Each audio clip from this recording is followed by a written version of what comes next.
Hello, good afternoon. It's already 1 p.m. I think we are trying to be on time because we will be quite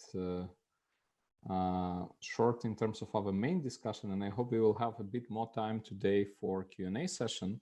So good afternoon, everyone. Thanks a lot for joining us today. My name is Victoriya Tsytsak, and I'm a leader of business education at Kyiv School of Economics.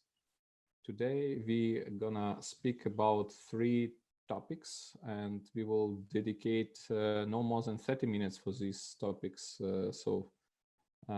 Topic number 1 is myth about business education, true or false, or what can we do to make the potentially true topics false? Then what are students getting during their education at Kyiv School of Economics? And we have a special guest today with us, our student from digital transformation topic, Arie. And we will discuss apparently about the expectations and the design of our programs for the next academic year. So also I'm very happy to introduce my co-speakers today. I already mentioned Arie, and I will give a stage for him a little bit later. Today also Victoriya Tsytsak is joining me. She is our leader of digital transformation program director, as well as Valentina Sakhno from our business education team. She will provide some more details about the specific next steps you need if you would like to join Kyiv School of Economics. So as I mentioned, we will try to be effective, 30 minutes for these 3 topics, as well as additional 30 minutes for Q&A session.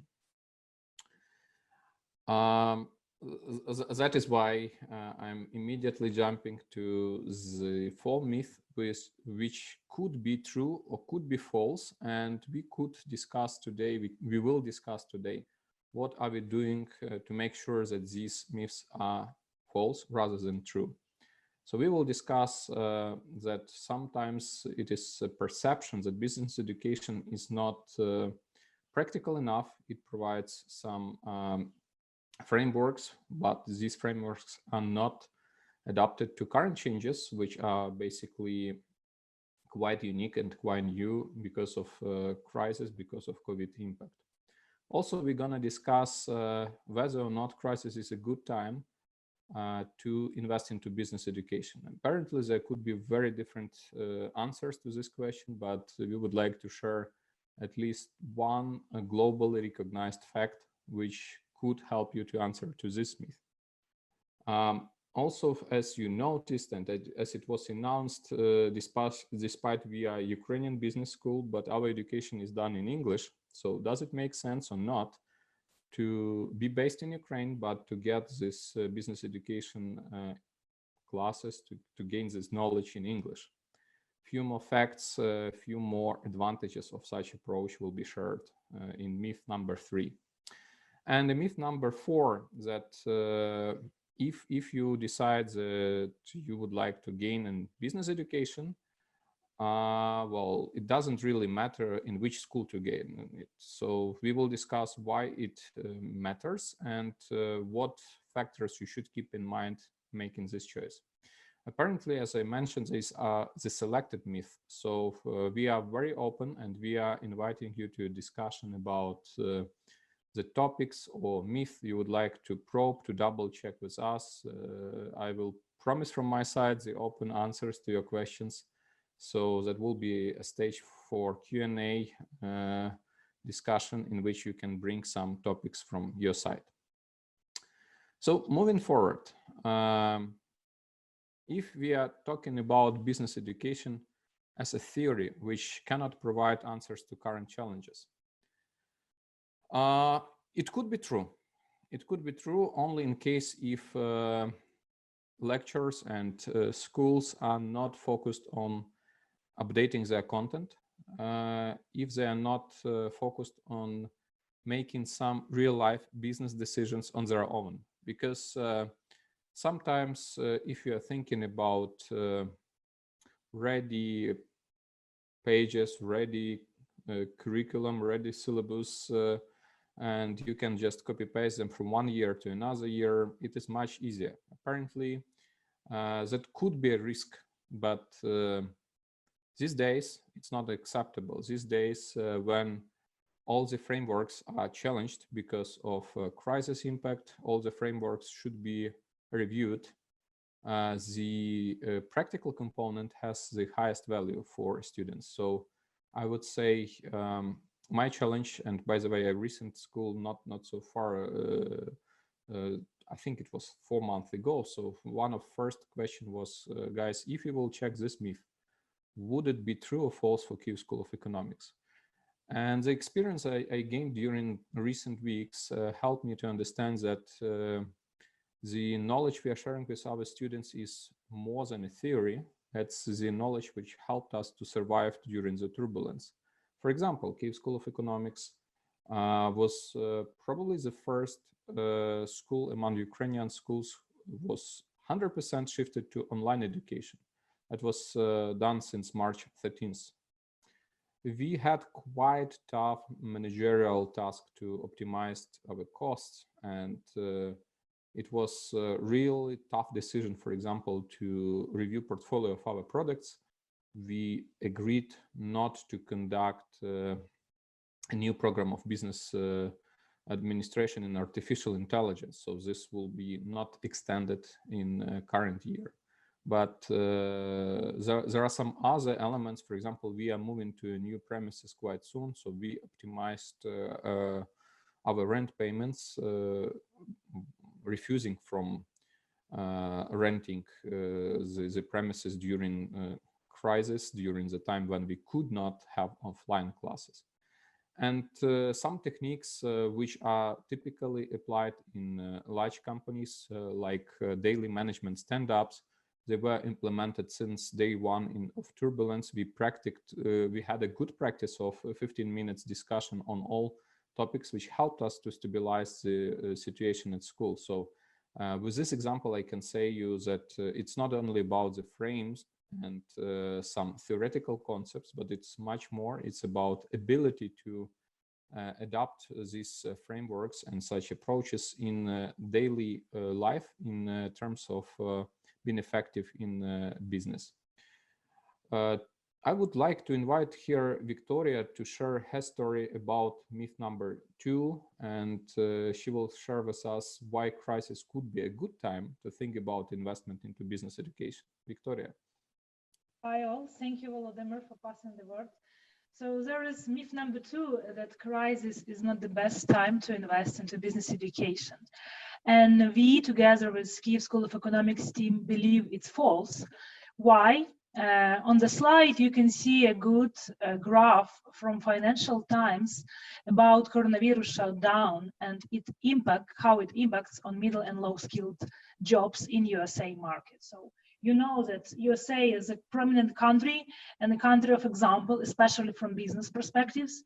And as you may see, high-skilled labor, low-skilled and middle-skilled labor charts are clearly showing that middle-level workers, office workers, non-office workers, wherever, hurts a lot. And basically, if you are not high-skilled, there's a quite chance that from middle-skill level, you will move to low-skill level. So, yep, that's a bit of statistics, but how it looks in practice. Basically, when crisis step in, it's a chance for any employee to be in place where he or she works. And it's also a chance to not be there, to be terminated or grow. So basically, we in Kyiv School of Economics see that crisis is a time to invest in business education, because it's a challenging and competitive markets in any country, could be Ukraine, Central, Eastern Europe, or North America. And if you know just your narrow domain of expertise, it's not enough. For example, if you're talking about IT outsourcing currently, a good and prominent niche in Ukraine where a lot of people are working, engineering, design, BAs, the more and more, what I see from my meeting with clients, with internal teams, clients are looking for broad expertise. It's not enough to know just one domain, because it will be hard to continue farm extra projects on your current account, or it will be hard to sell to new accounts. Clients are looking forward not just for work to be done, for example, to create some application or to code some platform, but also how to do a proper project management for that, how to build a proper business case for that, how to help client, even being in outsourcing, to make client successful. And if we are talking about mid-skilled labor, basically there's a challenge for such employees to find their place, and we believe that business education for mid-skilled labor, for mid-skilled employees, could bring them for higher level. And in post-crisis era, flexibility and adaptability really matters. So demand will increase for such type of workers and employees. Passing the word to Volodymyr now for next myth. Thank you, Victoriya. Yeah, and myth number 3 are gonna be quite typical for Kyiv School of Economics, and that was a big dilemma for me, whether or not to continue the programs in English. In a few minutes, Arie will explain why it matters for foreign students who are joining us, and we are very proud that we have students in our team from Canada, from Indonesia. Actually, Arie came to Ukraine from Indonesia and from Poland, but also that opens a door for us for partnerships, for some joint projects with international institutions. And even within a couple of last weeks, we connected with William Davidson Institute, discussing some joint programs. We scheduled for our students and for our alumni the workshop webinar with US MAC, which is the accelerator from Silicon Valley. And there are some other opportunities we are sharing within our network. So based on my experience of working abroad, English is a must right now, and gaining your education in English helps you to be quite competitive, not only on a local label market, but also on a global market. And we are trying to help our students to be competitive. That is why it brings value. We truly believe that it brings value for our students. And probably the last point, which is not mentioned on this page, but we know from our surveys that our alumni are stating education in English as one of main advantages they gained during their time spent with Kyiv School of Economics. So the last of pre-selected myths was myth number 4 about the school, in which school to get the MBA. And here again, Viktoriya, please. Thank you, Volodya. Yeah, so myth number 4 is it doesn't really matter in which business school will you get your MBA. Basically, we believe it false because it really matters, and it's matter for worldwide perspective as well as for country perspective. So for example, Stanford Business School is more about entrepreneurship skills, while Chicago Booth, it's more about fact decision making. If we are talking about Kyiv School of Economics in Ukraine and in Central and Eastern Europe, we believe that our school is fact-based MBA because we have a lot of courses that is tuned not just to learn core such as strategic management, strategic marketing, high-performing organization and HR, decision-driven, data-driven decision-making, but we also have specific programs that help our students to explore in different areas. For example, for procurement, we have specific program on procurement professionalization, which is very relevant for Ukraine and its public sector. If you're talking about business, for example, a Masters of Digital Transformation program where I am leading as director, we tuned it in order to feed a niche where students from business, for example, VP level, head of functions, can gain lacking IT knowledge so that they're able to plan their IT strategies and launch their IT products within banking, telco, agro companies, etc. And in terms of KSE, it's located in Kyiv, and Kyiv is capital of Ukraine. So I would say it's a heart of business community in Ukraine. Definitely, these are communities who connects business guys and ladies, public officials, Our NGOs, especially in terms of some prominent topic in Ukraine, such as anti-corruption or public procurement or wherever. And this community is really great, and it matters for KSE. If we are talking about details of MBA program and MDT program, we will elaborate later on after Arie step in and share his experiences of KSE. So please, thank you, thank you, Viktoriya. And yeah, I'm very happy to introduce Arie. And I'm honestly speaking a bit confused whether I can pronounce your family name in the right way. So please help me here. and stage is yours, Arie. All right. Thanks, Vladimir and Viktoriya, for the opportunities. Hey guys, my name is Arie. I'm from Indonesia. So I know what you've been thinking at the moment, right? So after meet about the business education, so should I apply for business education's degree or not? So those questions also crossed on my mind last year. But before I took decisions, I had like 3 most important questions that helped me to actually take these decisions. So the first one is like, if I take a business education first, what experience do you want to have? And the second is, how do you want to grow in the business educations? And the third one is like, what do you want to contribute when you are in the class after you take the business education? So the first questions, can you go next? So I had these questions about, okay, if I apply in Ukraine, what experience do I want to have? And of course, obvious enough, I speak mostly English, didn't have time to speak Russian or Ukrainian, so it becomes Surzik at the moment. But I also wanted to have like a practical lecture, so lecture who give like a not only theory but also practice. Those who have like years of experience in their expertise. And before I decided also to take these decisions. So previously I worked in ISEC, and I asked a lot of from ISEC alumni, like if I want to take a business education in Ukraine, which one that have like a strong networks, and which one that you would recommend.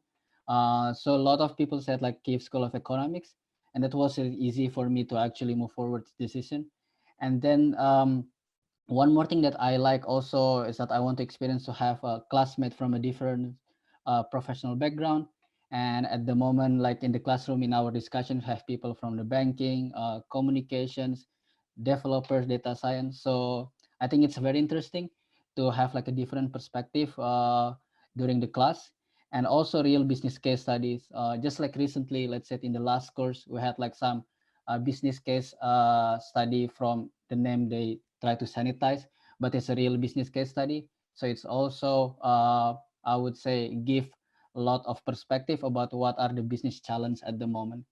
And then, yeah, so next I decided to apply last year in my first class. It was a very heavy topics, but it also like make me realize there are a lot of things that I need to learn in digital transformations. I think this was from my first lecture about IT strategy. And next, the second questions also is like, once you decided to apply for a business education degree, I think it's also important for you, how do you want to grow in KSE? So in my case, so sometimes throughout the lecture, I put my real business case on the table on the assignments, and I check the syllabus. Okay, I know that I'm enrolled right now as a student, and what are the questions that I want to find the answer to in this module. So I need to think further, like, okay, what are the business questions that I have in my current organizations that perhaps I can find an insight to improve after this module. And also learn from your classmate by being proactive during the class, or even like asking their perspective because they are coming from different industries. So just to give you several cases that we were working on during the classroom. So the first one is that like I bring my business case. It was, I think, from the course of service design, when we had a chance to identify your organization's current issue and how do you design and create a prototype about the problem and the solutions. And then the next was when we had a chance to actually someone from the bank, how do you call it, PUM or PUMB? PUM, Yeah, actually, yeah. PUM. So they bring their customers. We had interview. They also bring their product manager, and then They tell their issues at the moment with their mobile banking. Uh, we we are given the permissions to have an interview with their customers and develop a prototype and get a feedback from the person who actually work on that.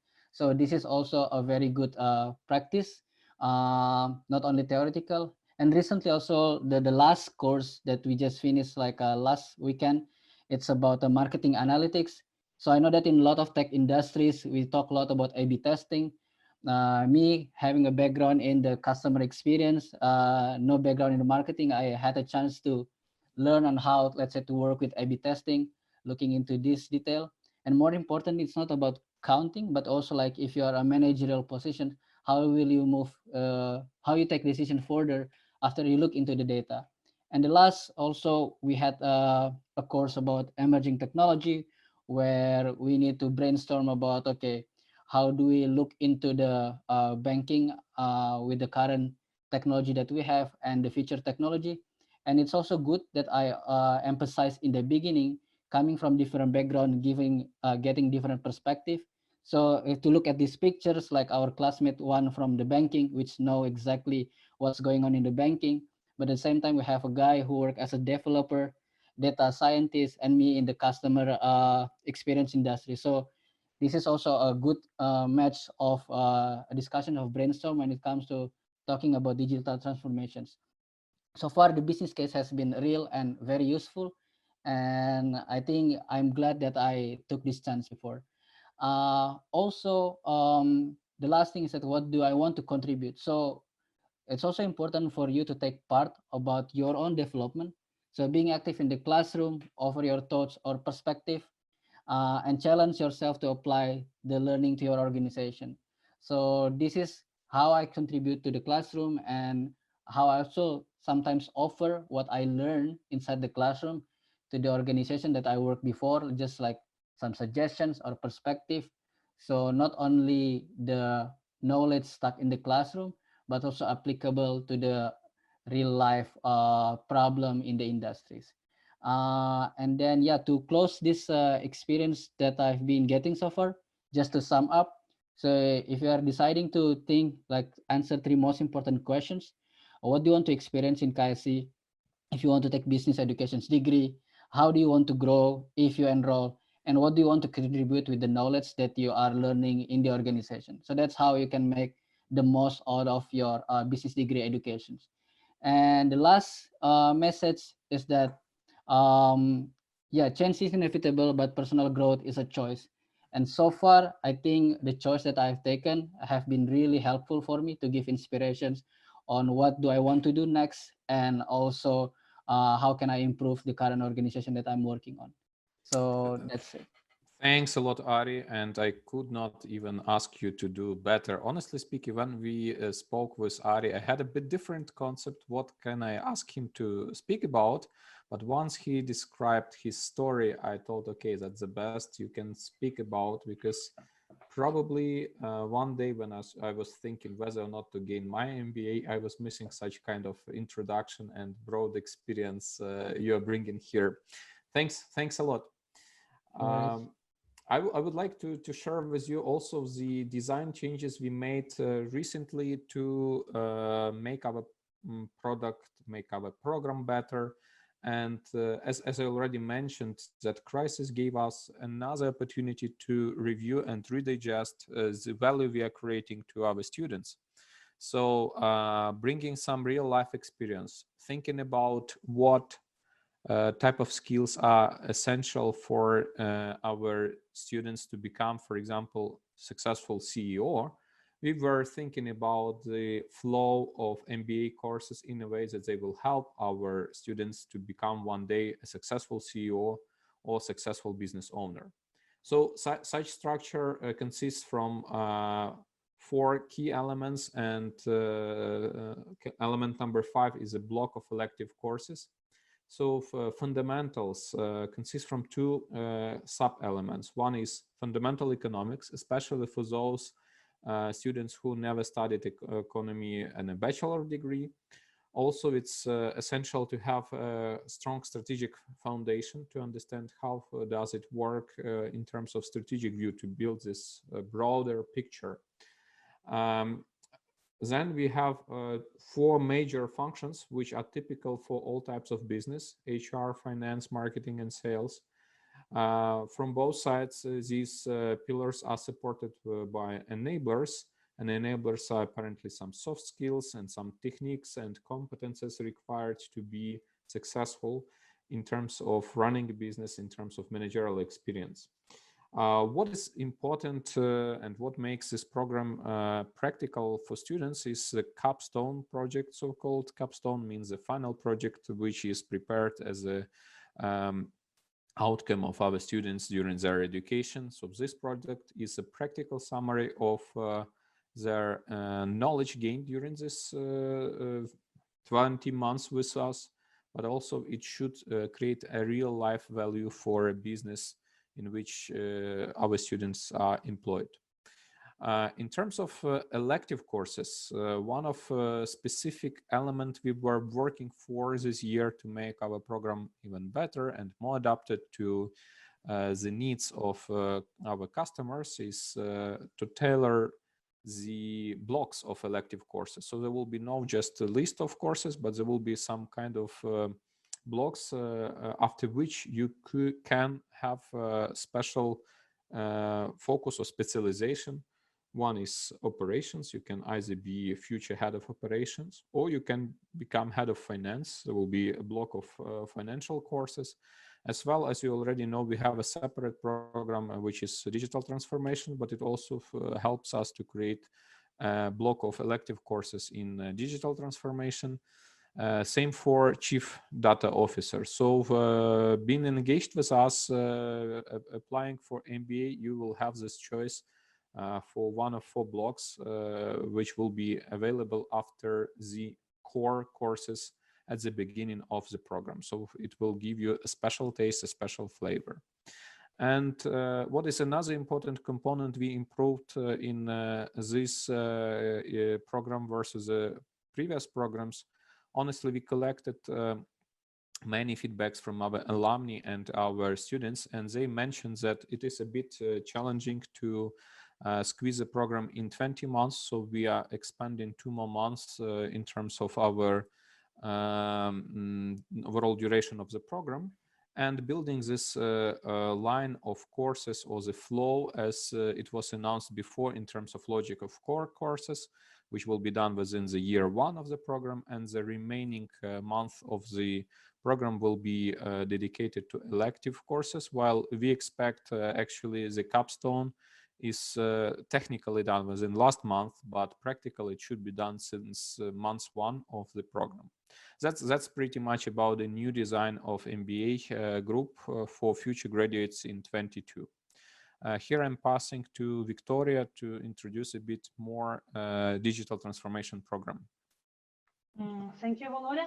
So basically, a master on digital transformation was first-year program. We started in 2019, and currently our first-year students on the go. So thank you, Arie, for joining. I see, and Maxim, our students, also is here. Pleasure to see you. So we created the agenda and the curriculum of the program based on best practices and from consultants such as PwC, where I was working for, and from IT outsourcing business, who currently is doing great IT solutions and IT projects for Ukraine and for global world, basically. For USA, China, Singapore, European countries, Ukrainian IT outsourcing basically working over the globe. So our program on digital transformation focused on head of units, VP of units, as well as on business analysts, architects, project managers, portfolio managers who want to grow to C-level. So yes, it's about ambition to grow further, to grow horizontally and vertically, in order to become driver in your own business, to create a startup, to grow inside your corporation as a middle or large one. And if we are talking about program structure, Volodya, could you please help me to go for next slide? We are covering several puzzles, if I may say so. That's IT strategy, enterprise architecture, and roadmap planning in terms of vision and strategy for companies. It's very important to deep dive to IT governance and IT strategy, because significant changes are happening on C level and C-1 levels of business. That's true because it's budget, business cases, capital investment planning. If we are talking about product level or startup level, where one IT solution or one IT application could help us to enable one business function or entire startup, definitely we are covering scoping leading digital element, designing of services and human-centric IT solutions. So basically service design, a modern and trendy topic in current world, because you need to take care about employee engagement for your businesses, you need to take care about customer engagement of your businesses, and we do cover these elements in our program. New is basically product management.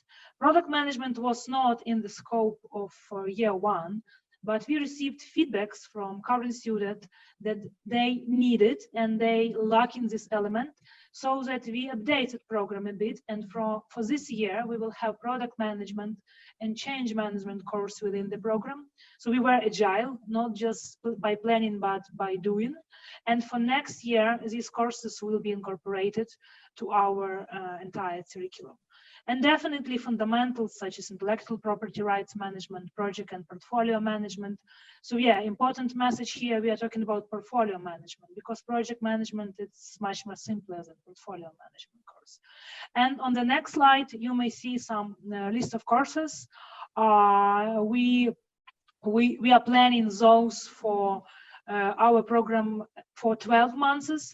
If students are ambitious enough, he or she could also take some MBA courses and receive full MBA 18 months education, but that's subject to students, either to take just MDT courses for 1 year or to scale it with MBA courses for 1 year plus.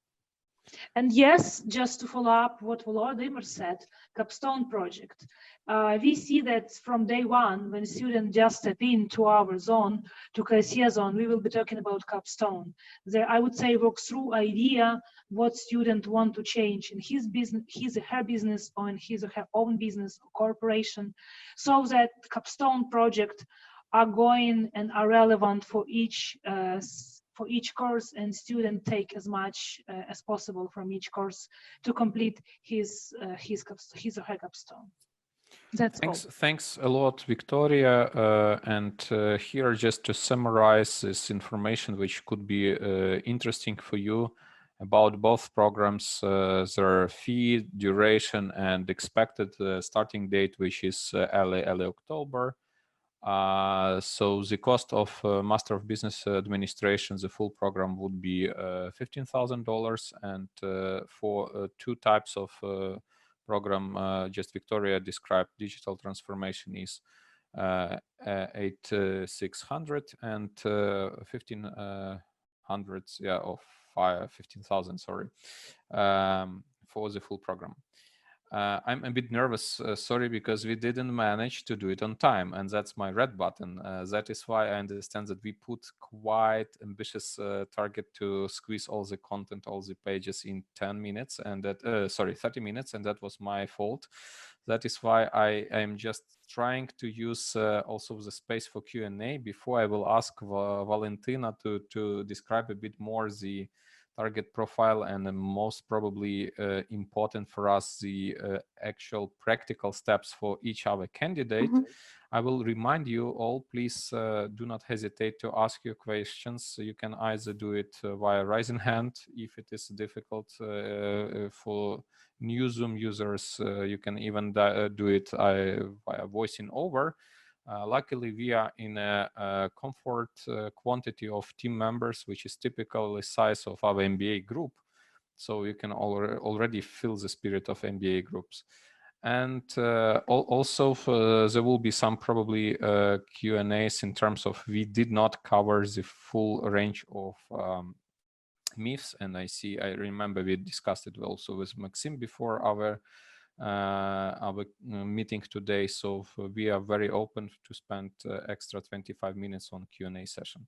Valentina, please briefly describe the target profile of our students as well as a student journey if he or she would decide to apply. Thank you. Yeah, for sure. Yeah. Thank you, Vladimir.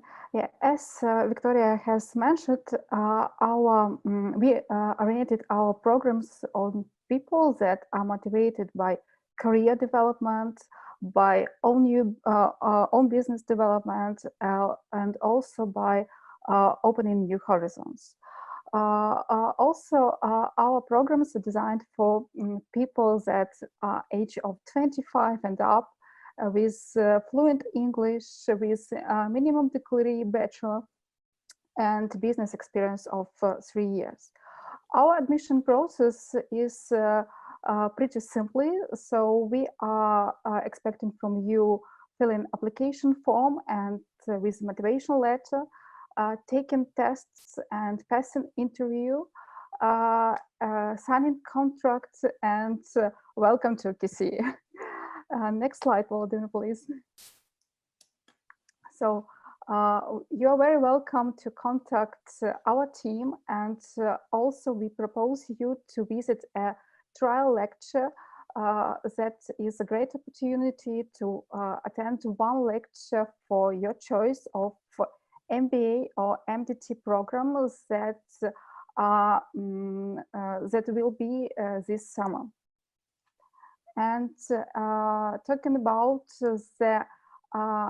your steps, practical steps in application, if you have a bachelor degree, you should take the NL test in English. So you should register till the 5th of June and pass it on July 1st. And the ordinary procedure for bachelor's and for master's degree applicants is that fill in the form, online form, till August, the 5th of August. Then submitting documents to KSE and passing a test in English and final examination in management, like interview, and studying your studies on October. Thanks a lot, Valentina. And yes, we need to emphasize that this year is pretty unusual for us because of the quarantine, because of some other limitations, and especially regulations of Ministry of Education. So these dates, and you see that this registration for external independent evaluation is very, very close. It's ongoing, and I would, for those for whom it's relevant, I would encourage you not to lose the momentum, because this is a kind of state level requirement. And we need to be flexible. Some dates could be updated because of the quarantine, but as we speak, we are updating all this information to make your experience as smooth as possible. Here we can address all the questions you have. I hope you have some questions, and please do not hesitate. It will be open and honest discussion.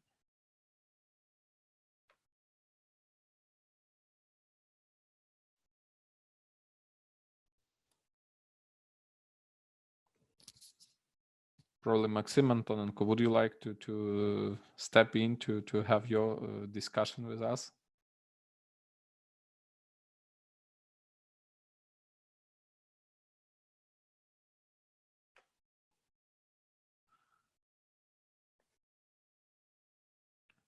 Now we should be we should stick to English, because Arie, I think you suffered sometimes because of this tradition, you know, switching to local language. Sometimes it's easier to ask questions in Ukrainian or in Russian, but whenever you are facing the similar issue somewhere abroad, and I faced it in Paris during my projects with French people, they were speaking French despite there were no French speaking. Since that moment, my golden rule is just to make sure if at least one person is non-local speaker, we should speak English. But nevertheless, if it is easier for you to ask your question in Ukrainian and in Russian, please do not hesitate.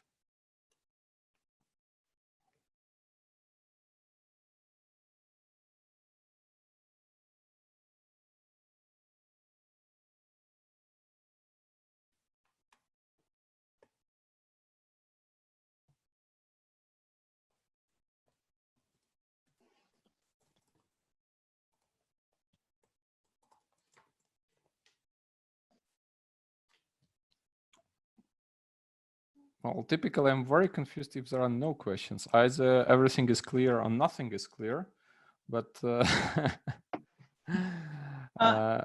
Volodya, maybe you could, is it necessary to have the slides on? Because, for example, here, I don't have a chance to write in chat. Maybe that's the problem. well, I dropped a message in the chat. So right now, I hope it should be popping up page on your Zoom.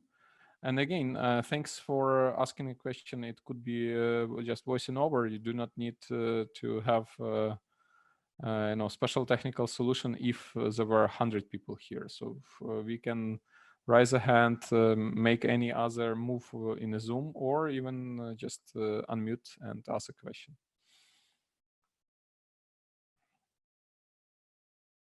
Okay, if no questions, we are open to further discussion. The contacts were provided. We will share this presentation.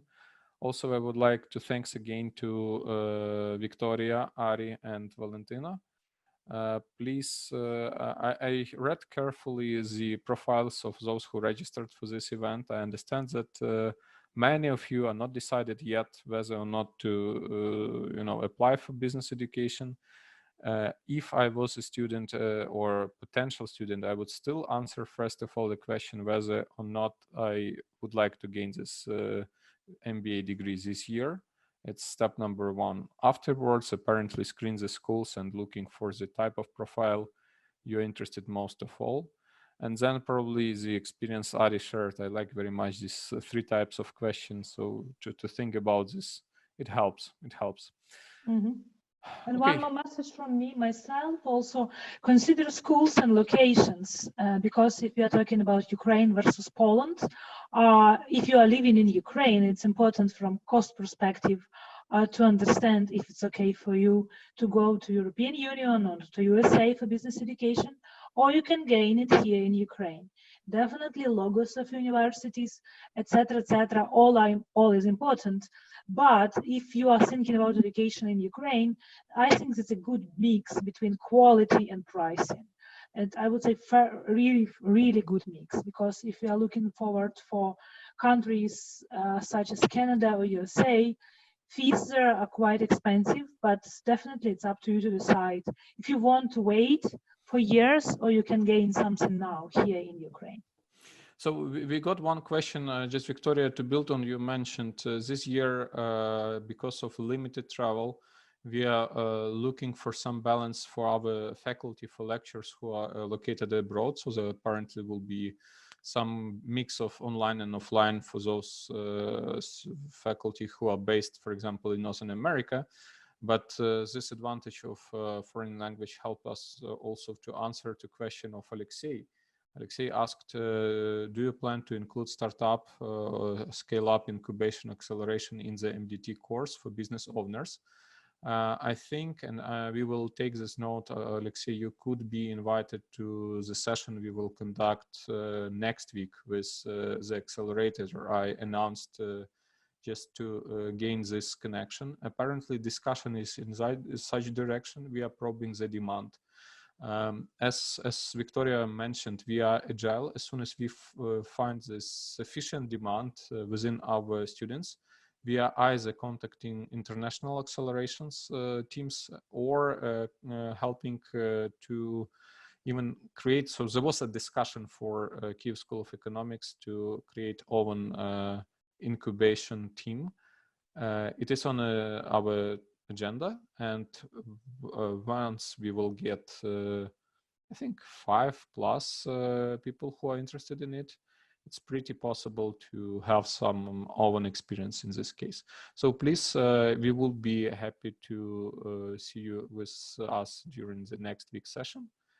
And also guys, the other guests here, please do not hesitate to let us know if you are interested in such type of information. Apparently, if the demand is strong enough, we will create a special course. But typically, we are trying to add it on top of basic agenda to have either for free webinars or some other type of networking events for our students. So that, and by the way, it's also a platform during which you can connect not only with peers from your group, but also some peers from previous groups, alumni, or we are interconnecting our students from program of MBA and MDT into one larger team. So please join us. Hello, just to comment briefly on this, I represent here EY Ukraine, Ernst & Young, and we have first the EY Accelerator as a tool, as a vehicle for companies who want to grow and scale up. On the other hand, we are doing now the research on the request from the European Commission, which is called DISC study, Digital Innovation Scale Up study, where we meet a lot of stakeholders. Part of them are incubators and universities as well. And there was last week, there was a very good meeting with online meeting with the EO Business Incubator founder, Charles Whitehead, who is very active in Ukraine. And I believe that incubators like this one, which is partnered with the Cornell University, by the way, and I think that incubators like this, of this scale and quality, they would be very helpful for those students who may want to start their own business or develop their business ideas into something practical. Thanks for this point. Digital transformation. You're absolutely right, Alexei. I think first of all, that's great that you joined us, and EY is kind of a good friend both for Deloitte and PwC. I'm mentioning these brands just because I started my career with Deloitte, and Viktoriya spent a while with PwC. Apparently it was on the screen when we were making our decisions. Pleasure to meet you, Alexei. Yeah. Nice to meet you. And in terms of this culture, I would like even to expand it beyond some digital technologies, apparently, but also we are trying to help our students to think in a way that the first step, there must be business need. So there must be a good business idea, which is then supported with some kind of business case, as well as, for example, as Viktoriya also mentioned, change management and some other components. Because having some practical experience of implementing digital technologies in different Ukrainian businesses, I would say stages of excellence or level of maturity, which could be underestimated by an incubator, for example, could be a blocker for a success case for such ideas. So there must be, and I'm strongly supporting the idea of combination of international and local experience for students in terms of accelerators or incubators, whoever who can help our students to be competitive on both markets, Ukrainian market and international market. And we are honestly proud that our students are developing their capstones in English. That was part of our discussion with this US incubator, because there was no language barrier. These guys are very active also in Ukraine. They have some collaboration with Lviv School of Business and Unit City. But the language barrier was a blocker in some couple of projects they had. So we will do our best to eliminate this barrier. And Alexei, if we could talk offline, I think that basically public sector initiatives from you are very strong. I do know that they're quite specific because I spent more than 3 years working with DFID, UK government representative, and partly with EU Commission 2 years ago on set of projects financed by UK government, by delivered for Ukrainian government. And I do see that bolder ecosystems such as businesses, as a big four outsourcing, plus KSE and educational ecosystems, systems plus public sector could do both things. So if you are interested, ping us, or we will ping you offline and we could meet myself, you and Volodymyr and discuss that. Yeah, of course. I'm also, just to mention, I'm the EU for Digital Country Coordinator for Ukraine. if you know about this initiative, it covers a lot of digital and digital transformation initiatives under the umbrella of the European Commission. And during last year, current year, and the next year, there are a lot of activities which are already finished or are in progress, planned. Among them, pilots in e-signature and e-delivery with different countries, which is supported by the Ministry of Digital Transformation. And we are in close contact in everyday meetings on those ongoing projects. And within the ICT innovation stream and within the digital skills stream, we are in contact with the representatives of the high-tech office and again, Valeria Nan as the leader from the Ministry of the Digital Transformation, and people like Ivan Kulchitsky and Daria Chayka from the Ministry of Education. So in all aspects, I believe that we are more than this close touch will be needed.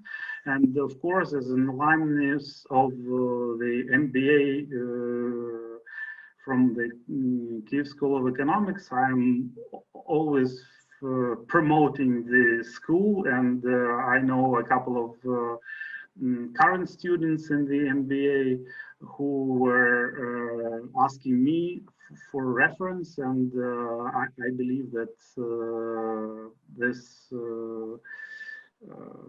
choosing the Kyiv School of Economics was their very correct decision made at some point. Thanks a lot, Alexei. Much appreciated, guys. It was not planned. It was not, you know, somehow arranged before, just in case. Okay, but it sounds like for it. I don't speak any other type of language outside of these sessions. I know personally a lot of people within the KSE, and I like the way you are doing things, and I hope it will develop further into something even greater than this. Fingers crossed. We will do our best. By the way, not only digital transformation, but also our MBA students are developing some digital specific startups, ideas, etc. So it's not limited only to the program Viktoriya is representing here. Dear guests, any other questions?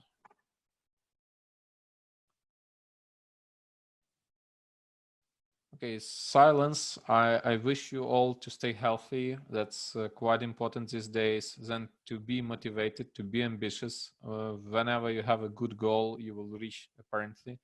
And we will do our best to help you to get there. So please contact us. I assume it could be a good idea for those who attended the session today also to share this invitation for our workshop with the accelerator, and I would like to meet you one day in our programs. So have a nice day and stay safe.